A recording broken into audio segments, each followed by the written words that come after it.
My name is Kurt Thompson, 67 years old, and my son Andrew was my whole world since losing my wife.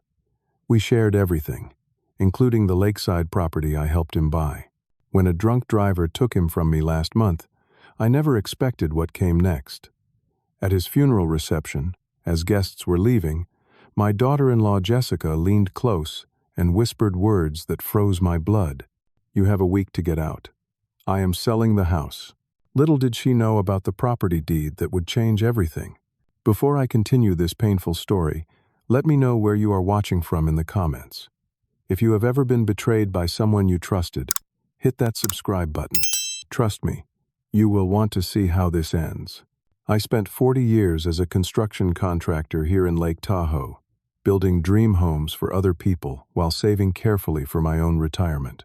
When my son Andrew mentioned wanting to settle near the lake 15 years ago, shortly after his mother passed from cancer, I saw an opportunity to keep him close during a difficult time.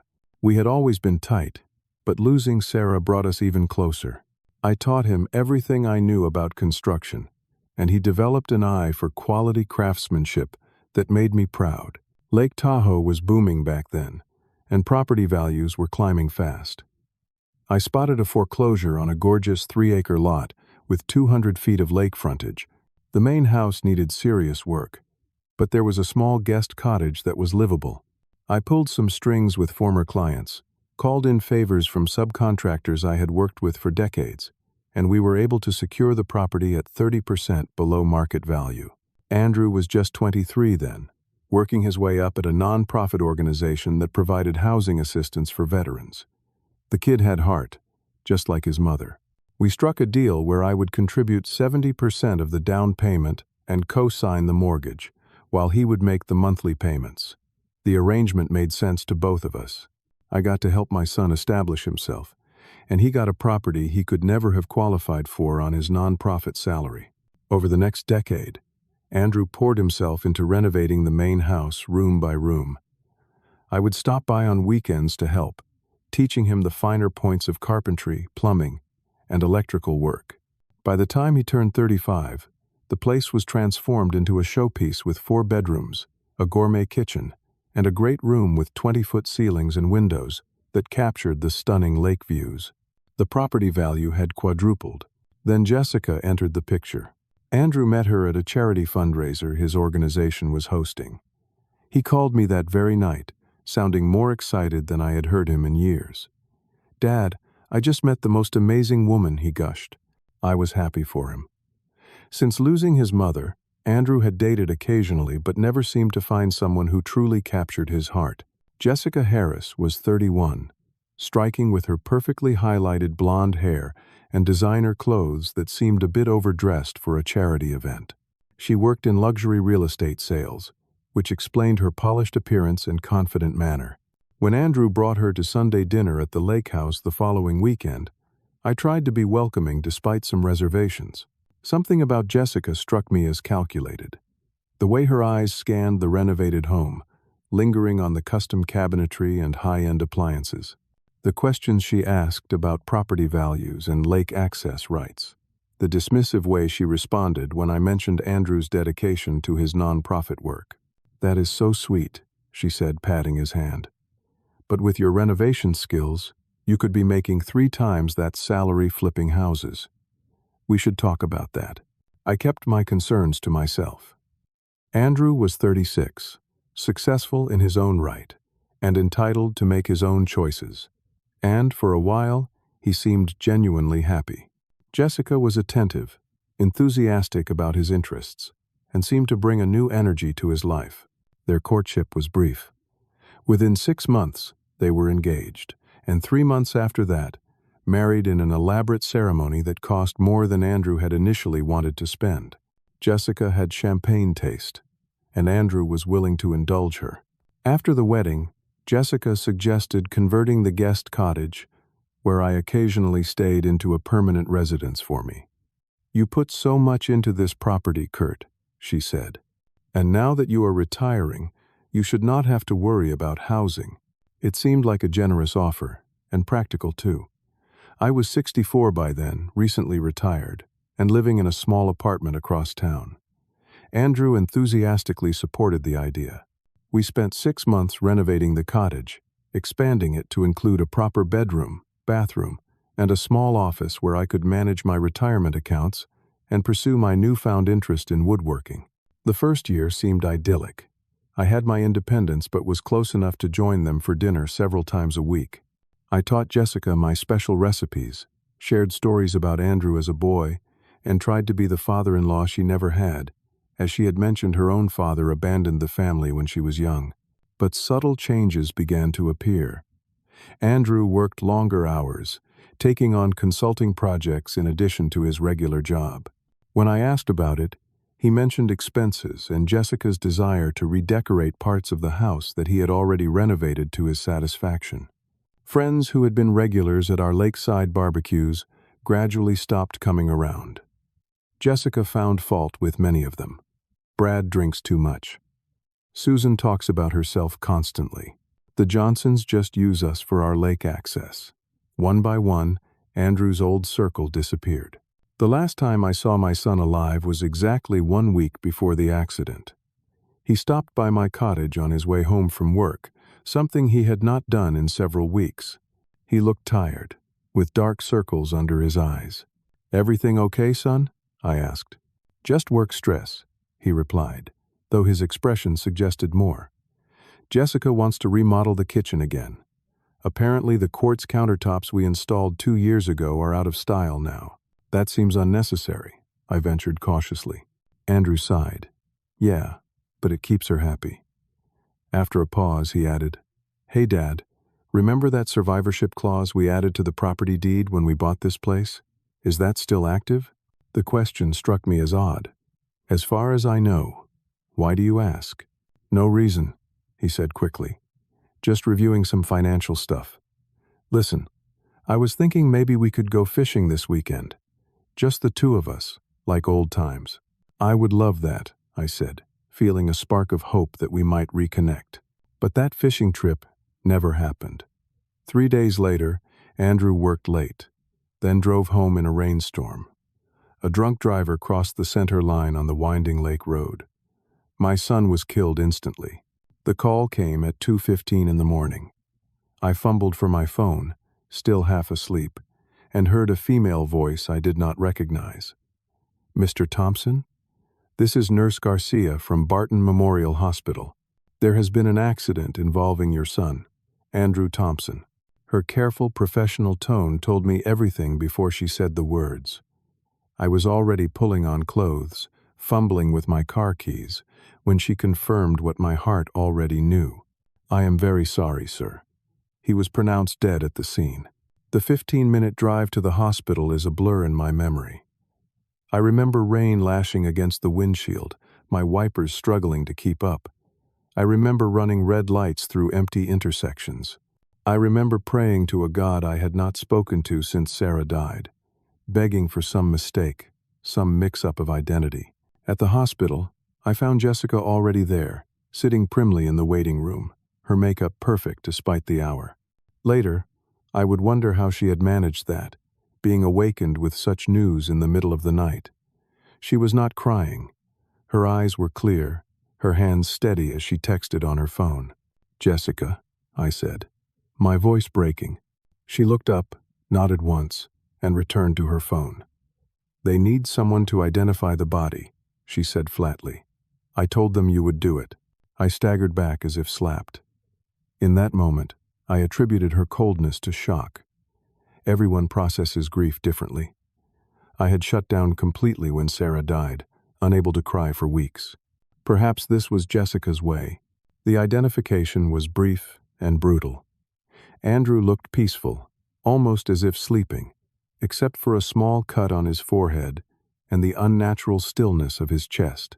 I placed my hand over his heart, feeling the cold that had replaced my boy's warmth, and something broke inside me. The medical examiner waited patiently while I sobbed, my tears falling onto Andrew's hospital gown. When I returned to the waiting room, Jessica was speaking to a hospital administrator about release forms and death certificates.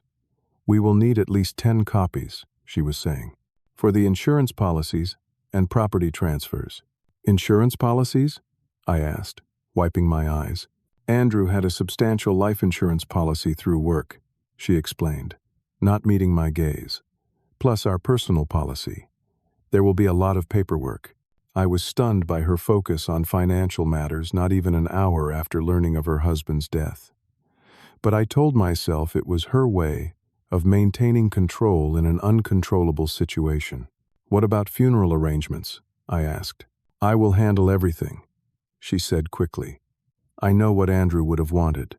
Over the next 3 days, I tried to participate in the planning, offering suggestions based on 38 years of knowing my son. Jessica dismissed most of them.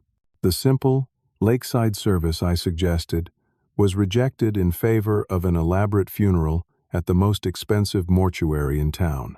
The charitable donations I proposed in lieu of flowers were ignored, with Jessica ordering elaborate arrangements costing thousands.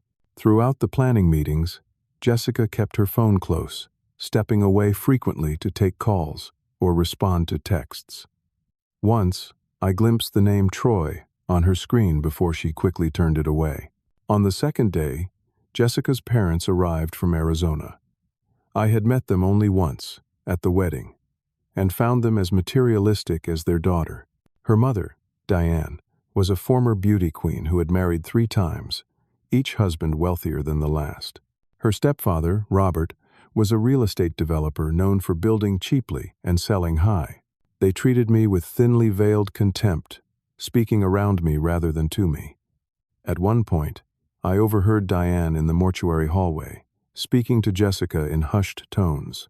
"How soon can you list the property?" she asked. "The market is hot right now," Jessica replied. "Troy says we could have multiple offers within days." "And the old man?" Diane glanced in my direction. "I will deal with him after the funeral. He has no claim to the house." I slipped away, telling myself again that people say strange things in grief, that Jessica could not possibly be planning to sell Andrew's beloved home days after his death, that there must be some misunderstanding. The funeral director, Mr. Patel, had known me for years. His company had handled Sarah's arrangements, and we had become friendly through community events. As I was leaving that day, he pulled me aside. "Kurt, I do not normally involve myself in family matters," he said quietly, "but I am concerned about some things I have observed. Is there someone looking out for your interests here?" "What do you mean?" I asked. He hesitated. "Just make sure you review all documents carefully before signing anything, and perhaps consult with an attorney about the estate. For your protection."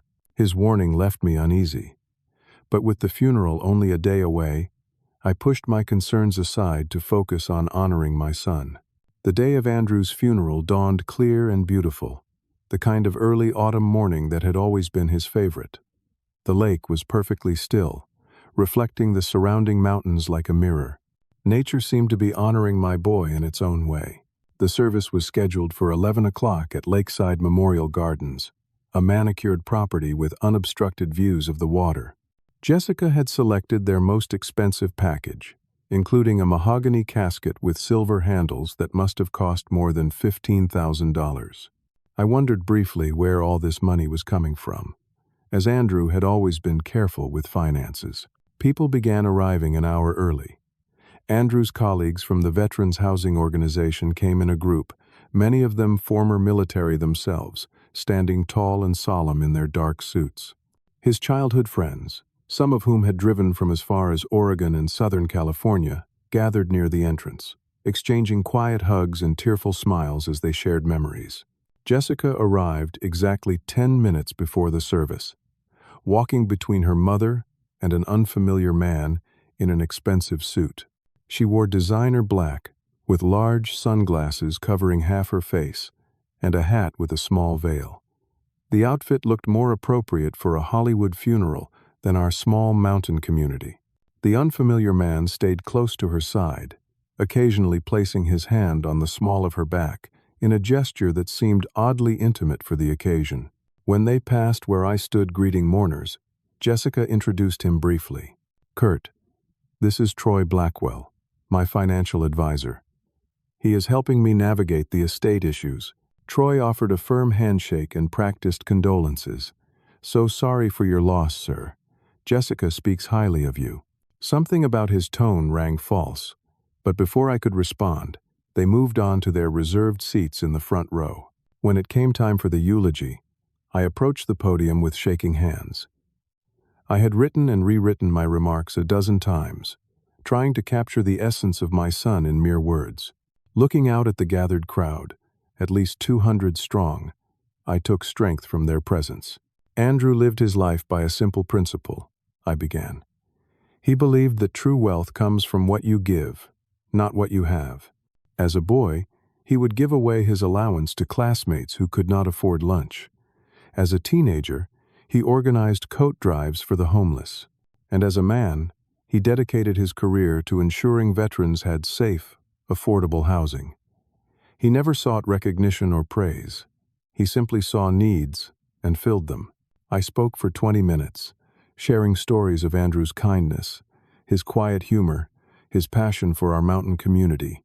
I avoided looking directly at Jessica, focusing instead on the friends and colleagues who nodded and smiled through their tears, recognizing the man I described. At the reception afterward, held at the lake house, I found myself surrounded by people eager to share their own stories about Andrew. His boss told me about veteran families who had sent flowers, unable to attend but wanting to honor the man who had helped them rebuild their lives.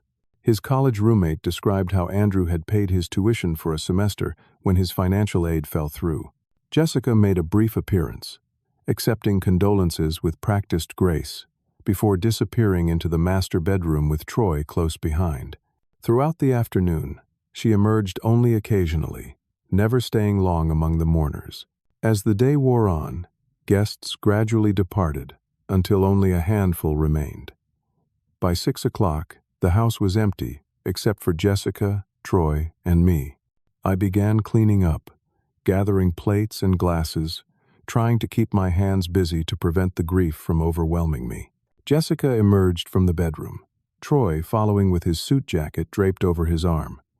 She had changed from her funeral attire into casual designer clothes, her hair freshly styled, makeup refreshed.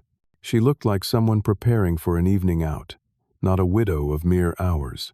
"You can leave the cleaning," she said, watching me stack dishes. "I have a service coming tomorrow." "I do not mind," I replied. "Gives me something to do." She exchanged a look with Troy, who nodded slightly and moved toward the door. "I will wait in the car," he said. When he was gone, Jessica turned to me with an expression I had never seen before. The polite mask had dropped completely, revealing something cold and calculating in her eyes. "Kurt," she said, her voice crisp and businesslike, "we need to discuss arrangements going forward." "Of course," I answered, assuming she meant about the estate, Andrew's personal belongings, the normal sad business that follows death. "You have a week to get out. I am selling the house." The statement was so blunt, so unexpected, that at first I thought I had misheard. "I am sorry." "What?" "I am listing the property next week. The real estate market is extremely favorable right now, and this place will move quickly. I need you to clear out of the guest house by next Saturday." I set down the glass I had been holding before I dropped it. "Jessica, this was Andrew's home. Our home. He loved this place. We built it together. And now he is gone," she replied flatly. "I need to move on, start fresh. This place has too many memories." "But where am I supposed to go?" I asked, still struggling to process what was happening. She shrugged. "That is not really my concern. You have your Social Security, right? Find an apartment." "Jessica, legally I have rights here. I contributed to the down payment. My name is on some of the paperwork." Her expression hardened further. "Actually, Andrew refinanced 2 years ago. Your name is not on anything current. This property belongs to me now." A knock at the door interrupted us. Jessica opened it to reveal Troy, who stepped inside with an apologetic smile that did not reach his eyes. "Everything okay in here?" he asked, looking between us. "Fine," Jessica said. "I was just explaining to Kurt that I am selling the property. We have 3 showings scheduled for next week," Troy added smoothly. "The listing photos are being taken Monday. Jessica and I think we can get well above asking price with the right marketing strategy. It was then I realized Troy was more than a financial advisor. The familiar way he moved through the house, the intimate knowledge of Jessica's plans, the hand on her back during the funeral. How long had this been going on? While my son was still alive? This is all very sudden, I managed to say, fighting to keep my voice steady. Jessica glanced at her watch impatiently. We have reservations at 7:30. I need to finish getting ready. She turned to me with finality. 1 week, Kurt. I will have movers come for Andrew's personal items tomorrow. You can take whatever has sentimental value.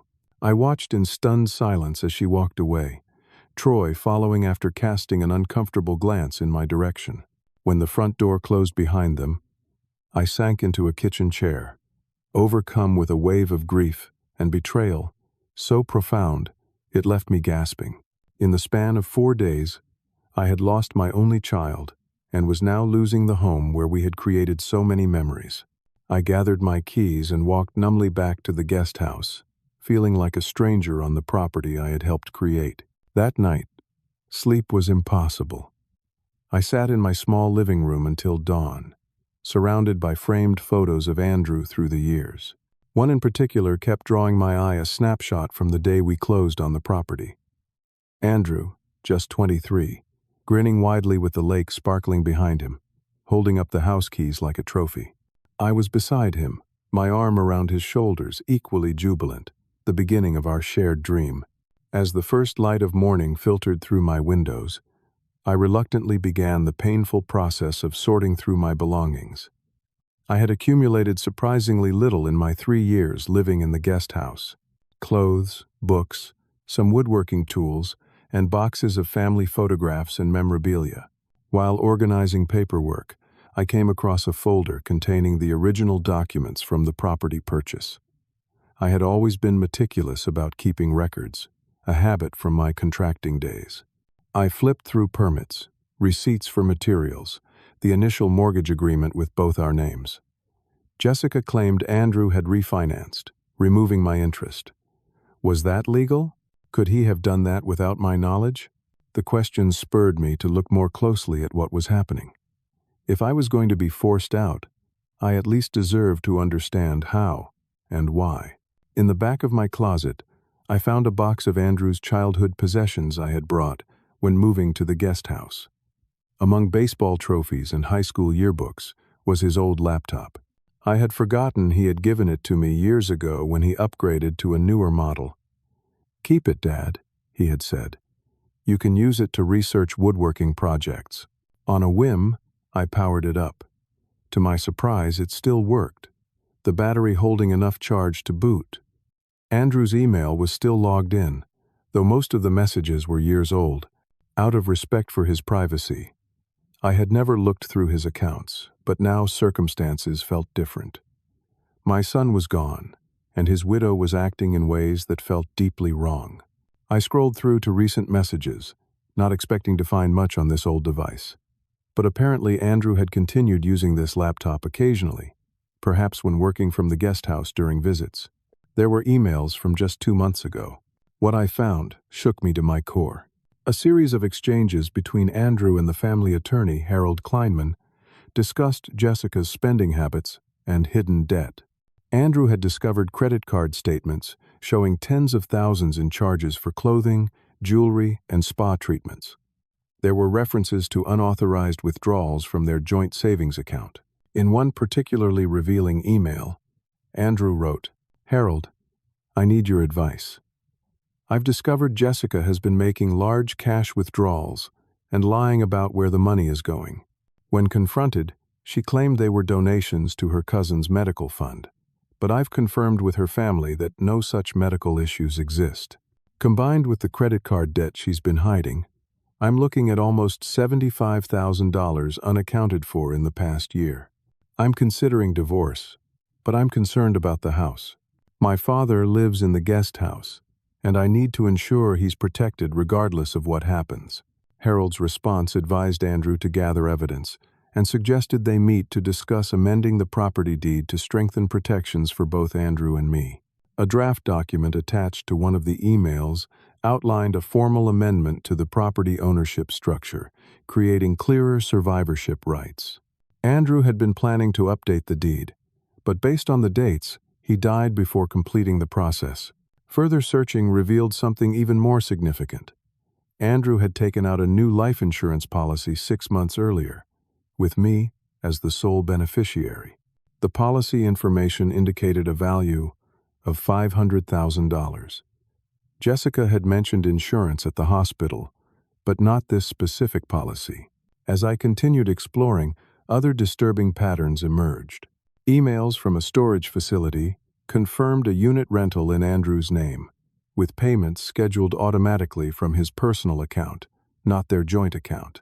Comments in the email suggested he was securing space for items of personal and family value without providing specifics. Even more damning, I found messages from a private investigator Andrew had hired 2 months before his death. The correspondence was brief, but revealing. Surveillance confirmed subject meets same male at Lakeside Hotel every Tuesday afternoon. Photos attached.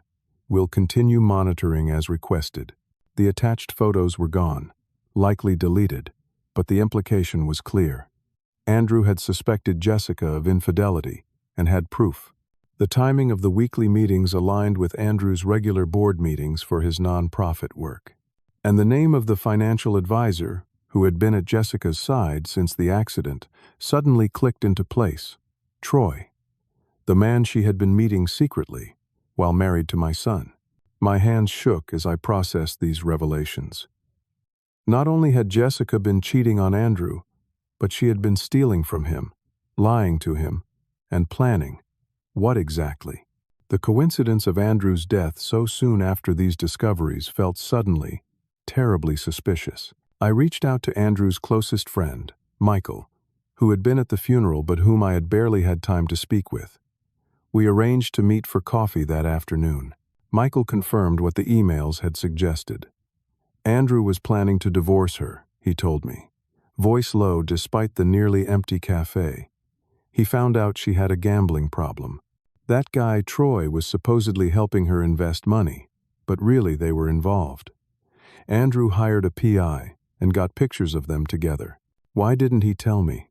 I asked, pained that my son had been carrying this burden alone. He was going to, Michael said.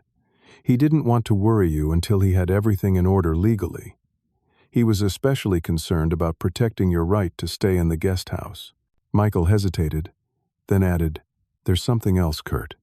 About a month ago, Andrew mentioned feeling like someone might have tampered with his car.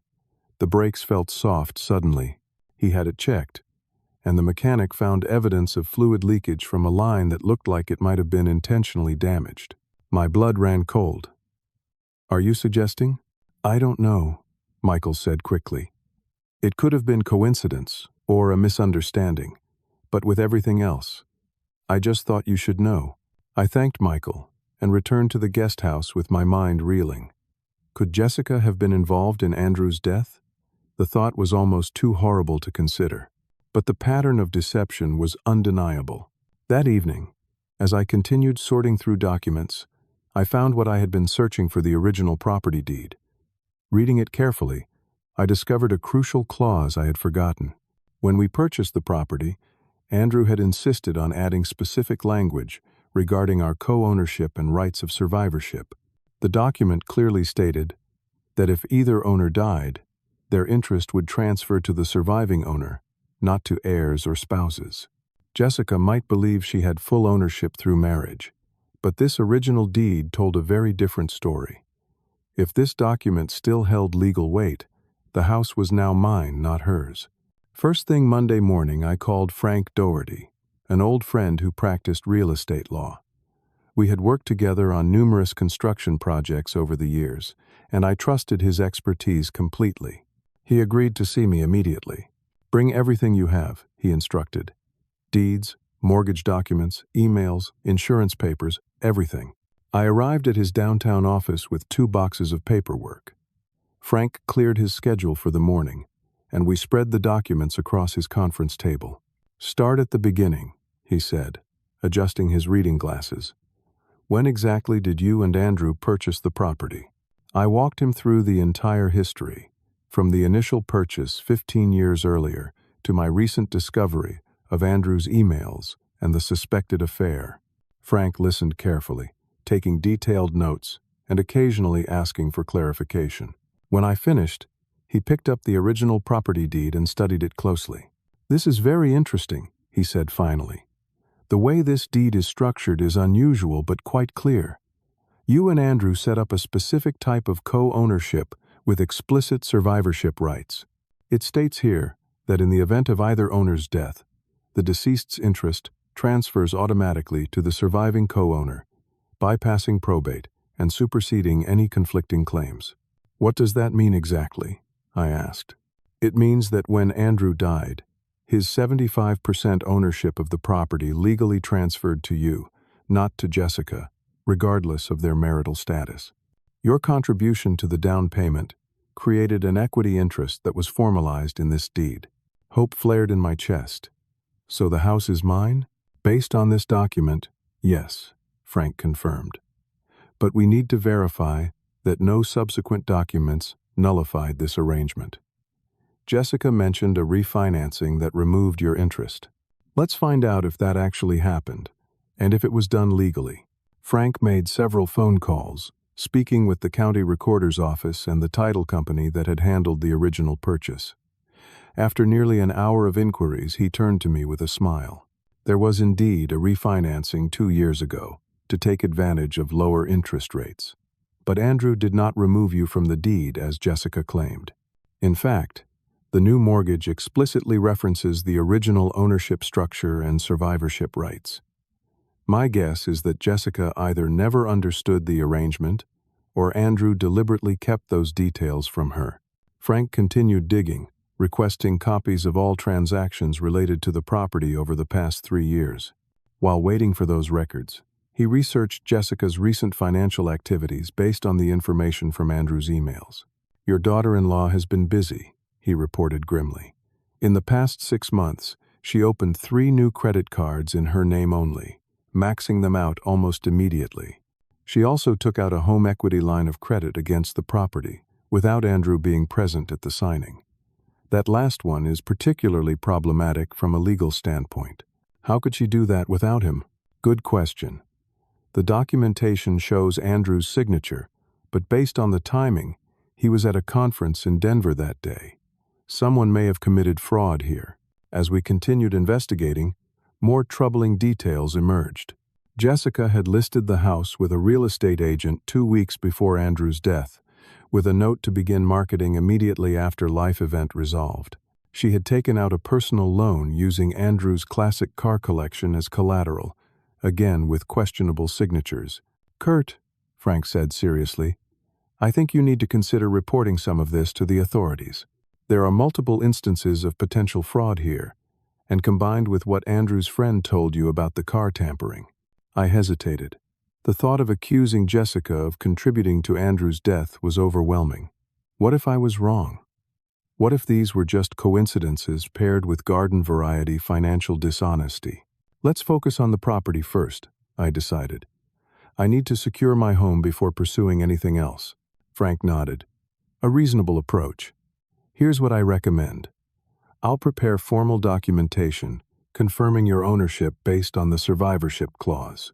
We'll file this with the county immediately to prevent Jessica from attempting any transfers or sales. Then we'll send her a formal notice of your rights and a cease and desist regarding her attempts to sell the property." "Will that be enough to stop her?" I asked.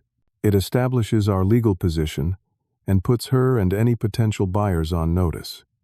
If she persists, we can seek an injunction.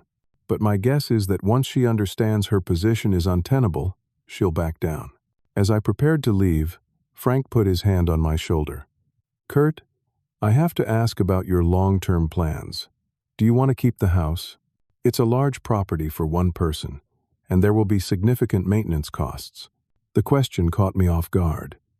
I had been so focused on preventing Jessica from selling that I hadn't considered what would happen afterward. "It was Andrew's dream home," I said finally. "We built it together. I can't imagine just letting it go." Then we'll make sure you keep it, Frank promised. But consider what Andrew would want. Sometimes honoring someone's memory doesn't mean preserving everything exactly as it was. His words stayed with me as I drove home. What would Andrew want? Not for me to live alone in a house full of painful memories, not for his legacy to be tainted by ugly legal battles. As I pulled into the driveway, I noticed Jessica's luxury SUV parked in front, along with an unfamiliar truck and a small moving van.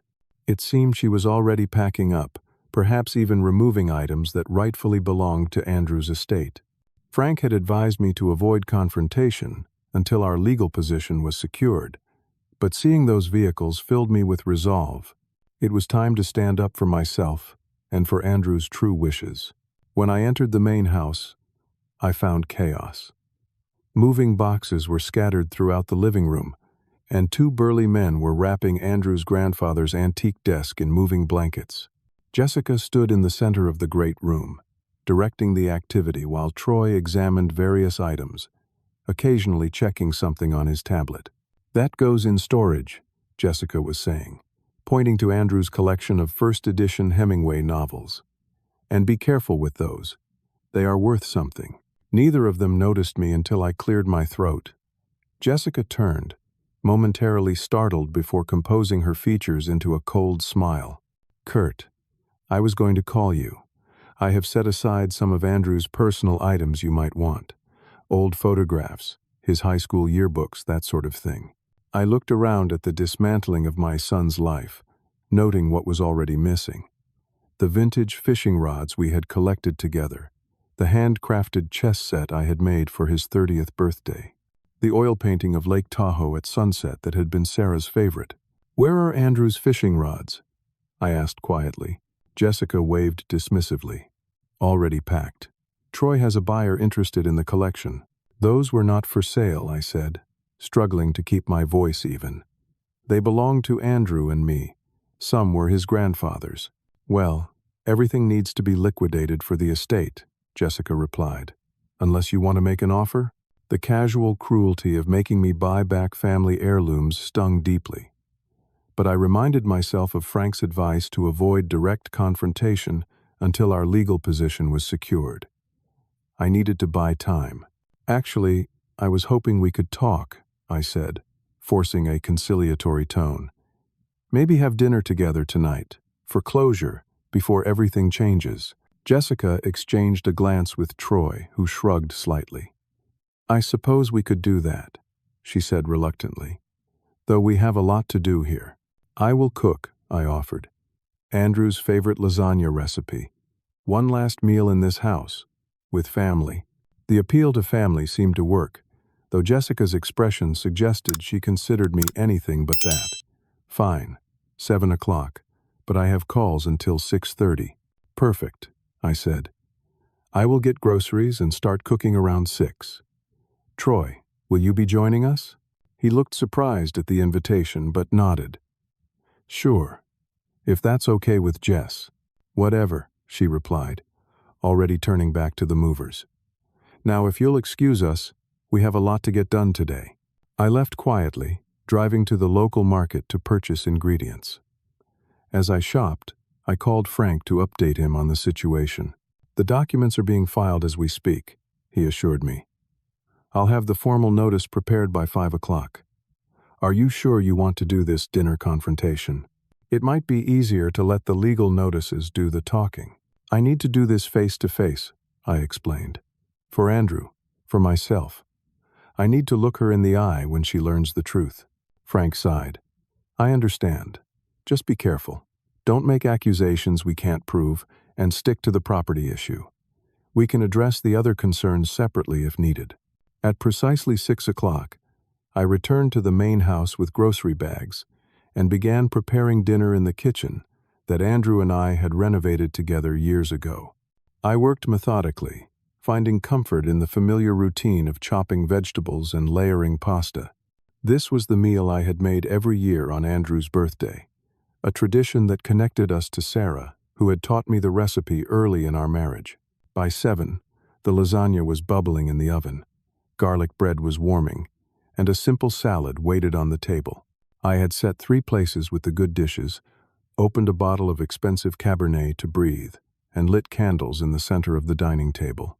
If this was to be a final meal in this house, I wanted it to honor the care and love that had gone into creating this home. Jessica and Troy arrived together, having left at some point while I was shopping. She had changed into a sleek black dress, more appropriate for a night out than a home dinner, while Troy wore designer jeans and a blazer. They both seemed surprised by the elegant setting. "This looks lovely," Troy said, clearly uncomfortable with the situation but making an effort. "Andrew always appreciated a properly set table," I replied, pulling out a chair for Jessica. Sarah insisted on teaching him good manners. We began the meal in awkward silence, broken only by compliments on the food. I waited until we were halfway through the main course before introducing any substantive conversation. "So, Jessica," I said casually, "how many offers are you expecting on the house?" She brightened at the topic. "Troy thinks we could get 3 or 4 serious bids. The market is incredibly strong right now for lakefront property. The virtual tour is already getting attention," Troy added. "We have interest from a tech executive in San Francisco and a doctor from Los Angeles looking for a vacation home." "Fascinating," I said, taking a slow sip of wine. "And what are you planning to do after the sale? Move back to the city?" Jessica nodded. "I have my eye on a penthouse in downtown Reno, much more my style than this rustic place, and the proceeds from this sale should make that very comfortable. I am curious," I continued. "Have you disclosed all the property's legal entanglements to these potential buyers?" Her fork paused halfway to her mouth. "What entanglements? The title is clear." "Is it?" I asked mildly. "Because according to the county recorder's office, there seem to be some significant questions about ownership." Troy set down his wine glass, suddenly alert. "What are you talking about, Kurt?" I reached for the folder I had placed on the credenza behind me and removed several official-looking documents. "These are copies of the original property deed and the survivorship agreement Andrew and I signed when we purchased this house 15 years ago. According to these legally binding documents, upon Andrew's death, his 75% interest in the property transferred directly to me." Jessica's face flushed red. "That is ridiculous. I am his wife. Everything transfers to me." "Not in this case," I explained calmly. "The deed specifically created a right of survivorship between co-owners that takes precedence over marital property rights. It is a common arrangement when non-spouses purchase property together. But Andrew refinanced," she insisted. "Those old documents no longer apply." I slid another paper across the table. The refinancing specifically preserved the original ownership structure. You can see Andrew's signature here, confirming the continuation of the survivorship rights. Troy picked up the document, studying it with a frown. He had claimed to be a financial advisor. If that was true, he would understand the implications immediately. "Jessica," he said slowly, "this appears to be legitimate. Did Andrew ever discuss this arrangement with you?" "Of course not," she snapped. "Because it is not real. Kurt is making this up because he does not want to leave." "I assure you, it is very real," I said. "My attorney has already filed confirmation of the transfer of ownership with the county.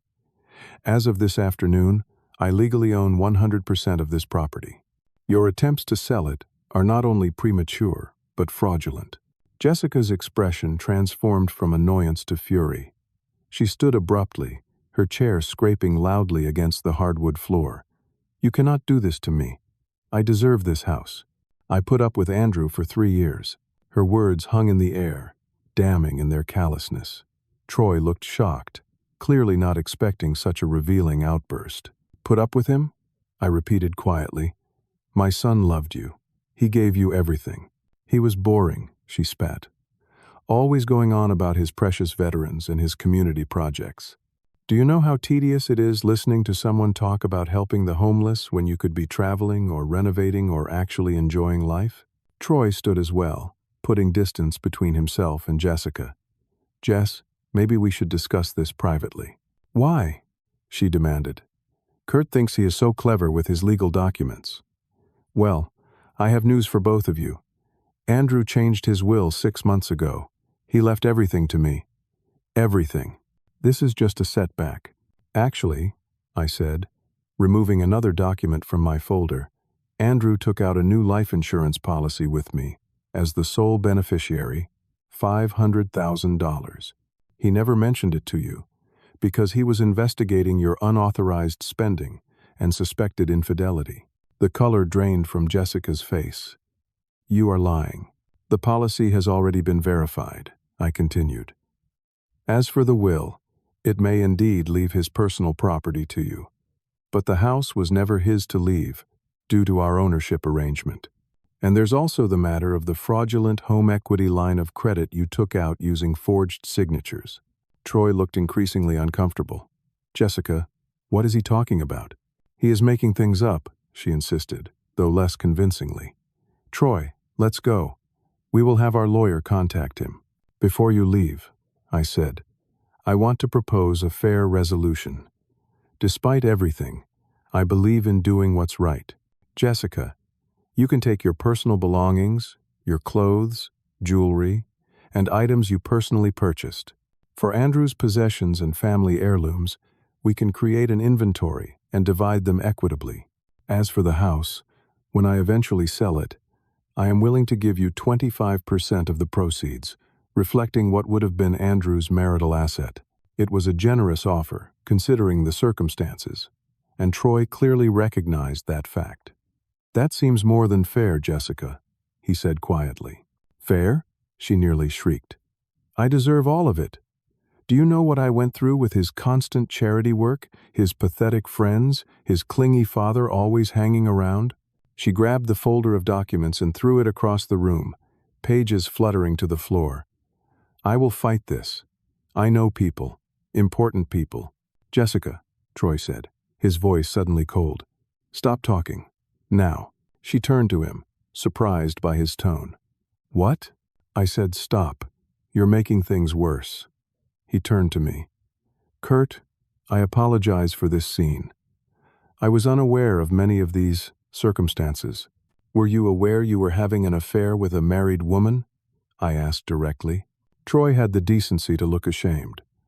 Jessica told me her marriage was effectively over, that she and Andrew had an understanding. He looked at her with new eyes. Clearly, I was misled about many things. Jessica's fury turned on him. You coward. After everything I promised you, what exactly did you promise him, Jessica? I asked.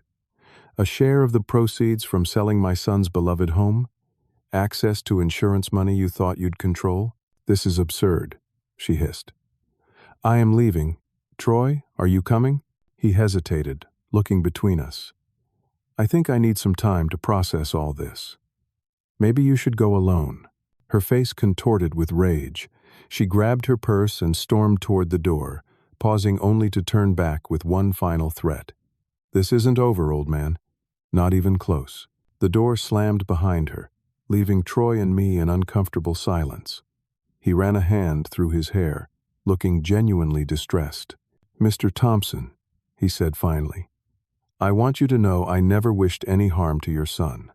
Jessica told me they were separated, that divorce was imminent. I never would have. Yet you were helping her sell his house days after his funeral, I noted. He nodded, accepting the rebuke. I have no excuse. I'm a real estate investor. Jessica approached me about helping her liquidate properties after her divorce. Things became personal. When Andrew died, she said it simplified matters legally. I should have asked more questions. Yes, you should have. Troy gathered his jacket.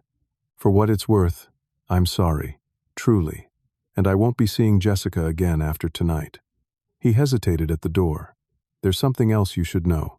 Jessica has gambling debts, significant ones, at casinos in Reno. Some of the people she owes aren't particularly patient. After he left, I sat alone at the table, candles still flickering over the half-eaten meal. The confrontation had gone differently than I had expected.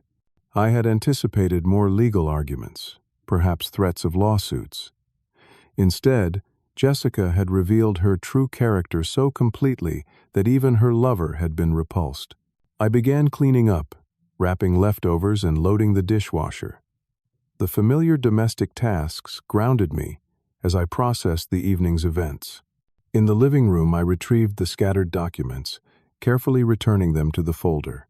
Among them was a photograph that had fallen from the pile, one I hadn't intentionally included. It showed Andrew and me standing proudly in front of the newly framed guest house addition. His arm was around my shoulders, both of us grinning at the camera. On the back, in Andrew's handwriting, Dad and me, building the future. Love you, old man. I held the photo for a long moment, tears blurring my vision. I got it done, son, I whispered. I protected our home. 6 months passed. The mountain winter came and went, burying the property in snow before yielding to a vibrant spring. I stood in what had once been Andrew's garden, now expanded under my care, planting saplings of his favorite quaking aspens. Their leaves would shimmer in the slightest breeze, catching light like thousands of tiny mirrors, a living memorial more beautiful than any headstone. The legal battle I had feared never fully materialized. Jessica's attorney made initial threats, but once Frank presented the complete documentation of the property ownership and evidence of Jessica's financial misdeeds, negotiations shifted quickly. The threat of fraud charges and potential criminal investigation proved persuasive. In the end, Jessica accepted a settlement far less generous than my initial offer. She received 15% of the property's appraised value in exchange for relinquishing all claims and returning several family heirlooms she had attempted to sell. According to Frank, she left town immediately after the settlement, heading for Las Vegas. Troy was true to his word and severed all ties with her, even providing documentation of conversations that helped strengthen my position. The police investigated the circumstances of Andrew's accident more thoroughly after I shared Michael's information about the suspected tampering. While they found the brake line had indeed been damaged, there was insufficient evidence to determine whether it was intentional sabotage or pre-existing damage that contributed to the crash. The case remained open but inactive. With Jessica gone and legal matters settled, I faced the question of what to do with the sprawling lakeside property. It was too large for just me, filled with echoes of a family that no longer existed. For weeks I considered selling, even meeting with real estate agents to discuss options. But one evening, sitting on the dock, watching the sunset paint the lake in gold and crimson, I remembered a conversation with Andrew years earlier. We had been discussing his work with veteran housing, and he had mentioned a dream of someday creating a retreat where veterans and their families could heal together. Not a clinical facility, he had explained, but a beautiful place where they could just be, surrounded by nature, with no pressure or expectations. Somewhere they could reconnect with themselves and each other. The idea took root. I began renovating the main house, removing walls to create larger, more open spaces.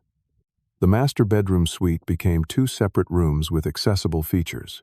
The kitchen was expanded to accommodate group meals and cooking classes. I reached out to Andrew's former colleagues at the Veterans Organization, sharing my vision for transforming the property into a retreat center. Their enthusiasm was immediate and overwhelming. Within weeks, we had formed a nonprofit foundation, with Andrew's old boss and several board members volunteering their expertise. The Andrew Thompson Veterans Retreat Center welcomed its first guests 4 months after Jessica's departure. 6 veterans and their families spent a week enjoying the lake, hiking nearby trails, and simply existing in a peaceful space designed for healing. Watching their children play on the beach where Andrew had once built sandcastles, seeing couples reconnect while watching sunsets from the dock, I found a purpose that honored my son's legacy in the most fitting way possible. I continued living in the guest house, now serving as the caretaker for the property and unofficial grandfather figure to visiting families. The work kept me busy and connected me to a community of people who understood loss, trauma, and the hard path of rebuilding a life. Through this journey, I learned lessons I never expected in my 70s.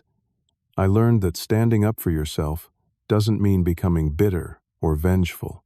When Jessica tried to take advantage of my grief and age, assuming I would be too broken to fight back, I chose to assert my rights firmly, but with dignity. I protected what was mine without becoming consumed by anger. I learned that homes are more than legal documents and property values. They are vessels for memories, containers for love. This lakeside property could have remained just a painful reminder of all I had lost. Instead, it became a testament to Andrew's generous spirit, touching more lives than he could have imagined. Most importantly, I learned that grief transforms but never truly ends. It becomes part of you, changing shape and weight over time. Some days, I still expect to hear Andrew's truck in the driveway, or his voice calling out a greeting. The pain of those moments is sharp but clean, no longer the overwhelming tsunami of early grief. Now, as I place the final sapling in the ground and water it carefully, I feel Andrew's presence not as a ghost, but as a continuation. His values live on in this place, in the work being done here, in the lives being changed. The daughter-in-law who tried to erase his legacy inadvertently helped create something more lasting than either of us could have imagined. The sun is setting over the lake, casting long shadows across the garden. Tomorrow, a new group of families will arrive, seeking the peace this place offers. They will not know all the stories these walls could tell, the betrayal, the legal battles, the transformation. They will simply feel welcome, held in the embrace of a home built with love and preserved through adversity. If you have ever faced betrayal from someone you thought you could trust, I hope my story offers some comfort. Remember that how you respond to betrayal defines you more than the betrayal itself. Choose dignity over vengeance, purpose over bitterness. Find the hidden opportunity within loss, as I found a new mission within my grief. I would love to hear in the comments about how you have transformed painful experiences into something meaningful. Has a betrayal ever led you to an unexpected new path? Please share your stories. Subscribe if you found value in mine. And remember to like this video if it touched your heart. Together, we build a community of resilience and wisdom that honors those we have lost by living with purpose and compassion. Thank you for listening to an old man's story. May you find strength when you need it most, and may your own difficult chapters lead to unexpected blessings.